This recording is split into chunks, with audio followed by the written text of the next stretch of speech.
Hello, it's JV Mooney, coming to you from the University of North Texas, where I run the jazz guitar program. Benedetto artist, Sunnyside Records artist. Got the word way back, man. I got a bunch. Perrier Street, Live at National Sawdust, Nine Strangers, Hope of Home, the whole Sunnyside collection, y'all. 2 Mel Bay books, the third one on the way. And let's see, it's a Monday in mid-April here. It's April 14th, I think. Here at UNT, we're getting done with this semester. I got a couple more weeks of lessons and classes, and then juries, things like that. But I actually wanted to talk to you all today about something else, namely giant steps. And you may ask, some of you who have been watching these videos for, I've been doing them for about 4 years now, and I actually started doing some videos from a different angle before I started collaborating with Jazz Guitar Today back in 2019. So I've been at this for 5 years now and cranking them out, most of that every couple weeks. And I've talked about giant steps in other contexts, and I've done videos on Countdown and 26-2 and Satellite, so the other sort of big three in the Coltrane changes era, that phase that he went through, that period around the album Giant Steps and Coltrane sound, before he abandoned it pretty quickly. But I've never really talked about Giant Steps specifically. And the reason I'm doing it now is because I did this thing a couple weeks ago with my students here called the Cherokee Challenge, because I was listening to some of those recordings from the mid-50s of Tal Farlow playing Cherokee at like 380 beats per minute. And then Jimmy Rainey did one the same year that was like at 300, which kind of sounds slow after Tal Farlow. And I was just thinking to my students, like, yeah, y'all, here it is 2025. We should be able to do this, right? Or at least attempt it, get close. So I had this idea that anybody who, the person that gets it the fastest, but also the most musical, because that's always the trick, right? Can you express yourself musically and artistically at a crazy tempo like that? And the winner gets a Tal Farlow t-shirt, which I have over there. I got it distributed. But, drop my pick. So while they were doing that, they were making videos, I was like, well, I'm not going to do Cherokee, but I should kind of attempt something along those same lines, technically. So I was like, well, giant steps. When I was a student here, I was working on Trane changes a lot. I recorded Countdown back in 2007, although I did it as kind of like a samba, so it wasn't super crazy fast like it is on the Giant Steps record. And I was like, man, I should still be able to. I'm the teacher here. If they should be able to play Cherokee as fast as Tal Farlow or whatever, or at least be attempting to get it to like 300 or something, or above 250, I should be able to I'm the teacher. How about Giant Steps? So man, I would take the time at the end of teaching, crank up my little system, for these videos, and just try to get it to as fast as I could get it on the metronome. And what I ended up with in terms of coherence and execution and musicality, and something I wouldn't be ashamed to share on the internet, I got it to 252, y'all. And I wanted it faster, but again, I don't want to sacrifice. One thing that's good about making these videos too for me is that I have to be honest, doing the takes that I do. It's good training for the studio, where okay, that's what I sound like, that's what I look like, etc. So anyway, that's why I wanted to talk about it. So now I got these videos of me playing it, so that sound pretty good, so I figured I'd do a video on it. So basically, I first started playing this song, you get the real book, you start studying jazz as a young person in the 1990s, and this tune is always mentioned. Actually, hold on a second, I'm gonna take a little sip. My espresso here. This tune's always mentioned, as oh, Giant Steps, oh my God.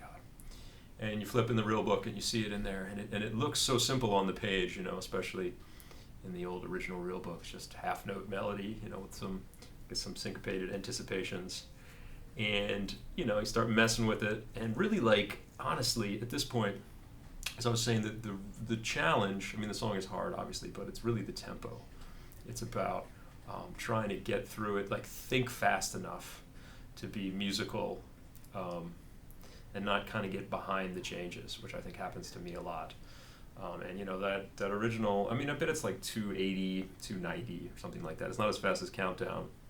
One thing that's interesting about that original real book chart is they have the chords listed as like B major on the head, D7, G major, B flat 7, E flat. And I didn't realize until like many years later that the bass is actually going down in whole steps. It's the same harmony,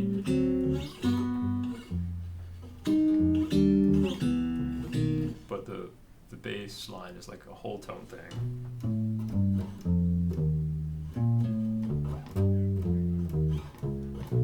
Which makes it sound so much cooler.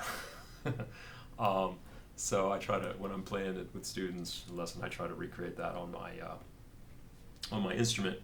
In terms of playing it, yeah, like you hear Trane, and there's a lot of like 4-note little cells, perhaps pentatonic cells that he has together on, they said there's this one. Although I was looking back at that transcription, he does play that sometimes, but it's not always that particular, in that 1, 2, 3, 5 cell. He has other things that he does, but he definitely has an unending collection, or at least so many things he can play over, particularly, bars like 1 to 3, and then bars like 5 to 8, before you just have a series of 2 5s and you have a little bit of space. But the time when you have like only 2 beats, B major, D7, G major, B flat 7, E flat, and then G major, E flat, F sharp 7, B, and then it's a little easier after that, although it's not like, it's not simple after that either. I'm assuming we all know the chords, the giant steps, but after that, so you go B major, D7, G major, B flat 7, E flat, then a 2 5 to G, B flat, E flat, F sharp 7, B, F minor, B flat 7, E flat, A minor 7, D7, G major, C sharp minor 7, F sharp 7, B major, F minor, B flat 7, E flat, and then C sharp minor 7, F sharp 7, top. I hope I said all those chords right while I was playing them. So, what was I saying? Yeah, it's really, bars 1 through 3, and really 1 through, 1 through 7, before the harmonic rhythm lets up a little bit, and you at least can take a breather when the 2 5 goes to 1. You have like one measure rather than just 2 beats. And I have a chapter on giant steps in, similar changes to giant steps, Coltrane-type changes in Personalizing Jazz Vocabulary. I play on it and all that, but again, it's really the tempo. Sorry, y'all. It's really live. I'm not going to go back and edit that out. Forgive me. That's telling that I have a lesson to teach in 30 minutes. Anyway, thanks for interrupting. Now I got to remember what I was talking about. Yeah, I didn't try to really do it fast. It was more about like personalized jazz vocabulary, incorporating what the book is about, incorporating some written material in with your improvising and trying to work it in. But I definitely talk in the text about a couple strategies, so I try not to do the pattern thing. I try to, it's kind of like the way I want to play on diminished chords. I don't want to break the flow of what I'm doing and just be like, oh, diminished chord. I want to integrate them into the language that I'm playing and the harmony that I'm playing through their functionality. And so I think part of why I had so much trouble getting this one up to tempo is I'm trying, for whatever reason, stubbornness, I don't know, artistic expression, laziness, I don't know what it is, but I don't want to just work out, 10 little patterns through those changes, which is ironic or hypocritical perhaps, since I'm always telling students, when in doubt, work it out. With this one, I don't know, I can't do it, y'all. I'm on team Tommy Flanagan, for trying to play through this thing. But one thing that I talk about in the book is I call it negative guide tones. And the idea is looking at the common tones. So, and I do this positionally, right? This is the tune that actually made me really think about what I talk about in this other book, being able to play the song in every little chunk of the neck, which for me is involved with the caged positions, because that's what I learned before I knew any better.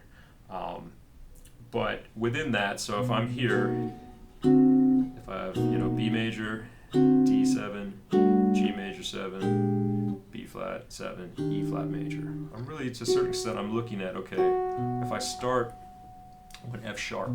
That F sharp is good for D7. It's good for G major. Not so good for B flat. And you would think, oh, well, can't you alter the B flat 7 and have a flat 13? I find that in this song, especially on the first 7 bars or whatever, that if you alter the dominance, it's not as effective. It's less effective because the alterations sound consonant in the previous key.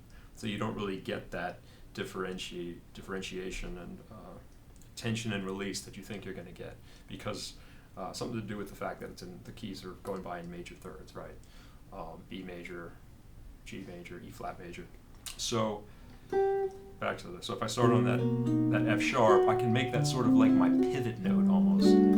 So when it becomes G, and then G is good for a second, and then G is good, and then F sharp. Then I can stay on F sharp again. Then I have to go back to G, F sharp, F sharp. And I'll construct lines, out of that. Let's see if I can do it. I'm not going to do it fast, though. But so if I go like.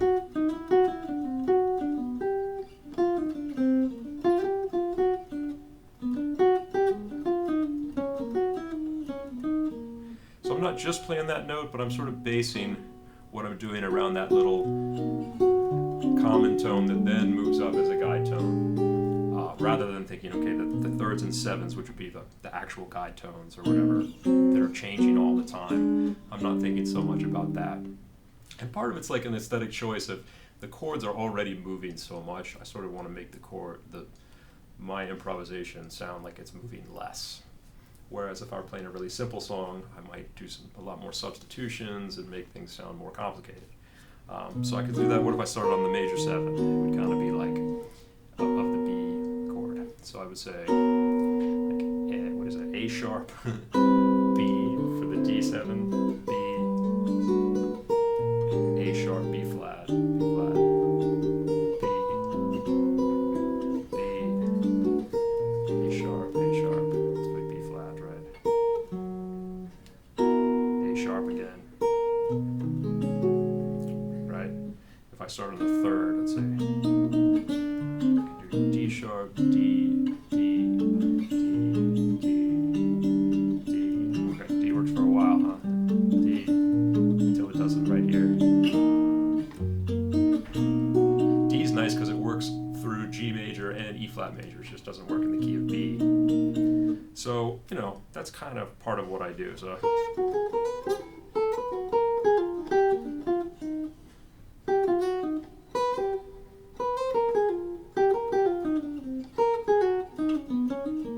With each guide tone. And then the other thing would be really, like I said, positionally being able to play the song in every chunk of the neck. And that kind of comes down to scales, yes, but more like little arpeggio fragments. So I'll start here again. So like B major.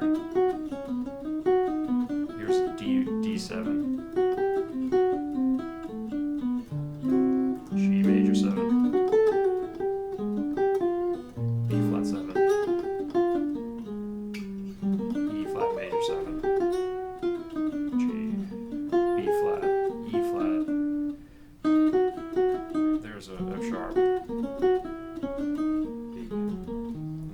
So then if let's see, if I'm right here, I got B major, D7, G major, E flat,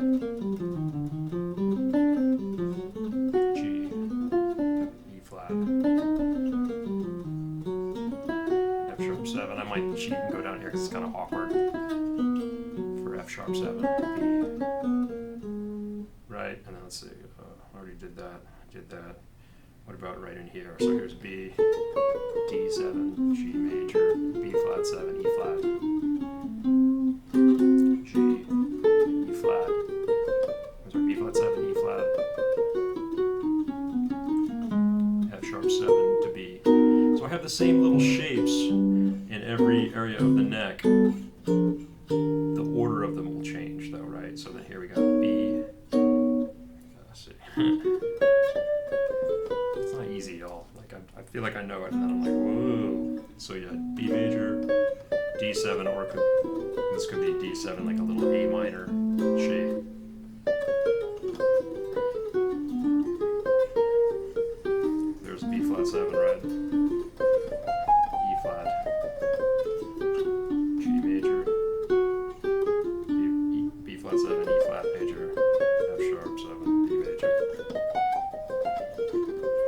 So then when I'm playing, I don't have to stick in one position, obviously, the whole time, but then I can feel comfortable of like. And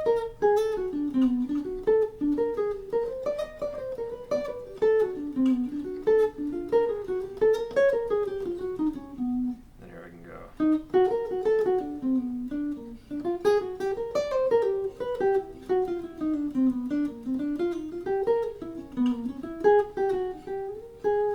When you're at that tempo, it feels so easy when you do it slow. Let's see.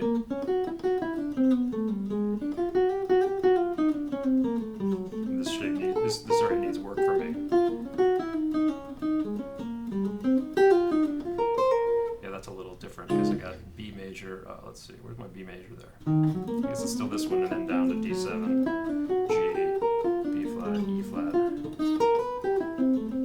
G, B flat, E flat, F sharp. So those are kind of bleeding together a little bit. You know, when it moves around so much, you don't have to totally like strictly. I feel like back when I shed this a million years ago, I sort of had this area, this area, this area. It was almost like there were only three, just because it's so much of a, the chords move around so much. So then here, B, D, G, B flat to E flat, G, B flat, down to B major. I'm probably saying the wrong chords while I do it. Anyway, and I'm sort of skipping the second part because it's a little simpler. It's all the same shapes, like the 2 5s in those keys, but I feel like, yeah, bars 1 through 3 and 5 through 7 are really like where you can really eat it the worst.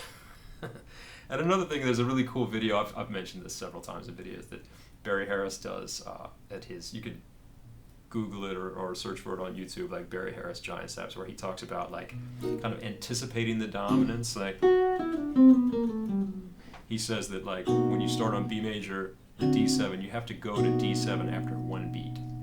So you kind of go B major, D7, G. And it took me forever to figure out what he was talking about, but it kind of does make sense. So it helps you, it doesn't sound wrong, and it helps you not get behind the chord. So if I'm going, so if I anticipate each of the dominants, like by, I don't know, by a beat or half a beat, I get.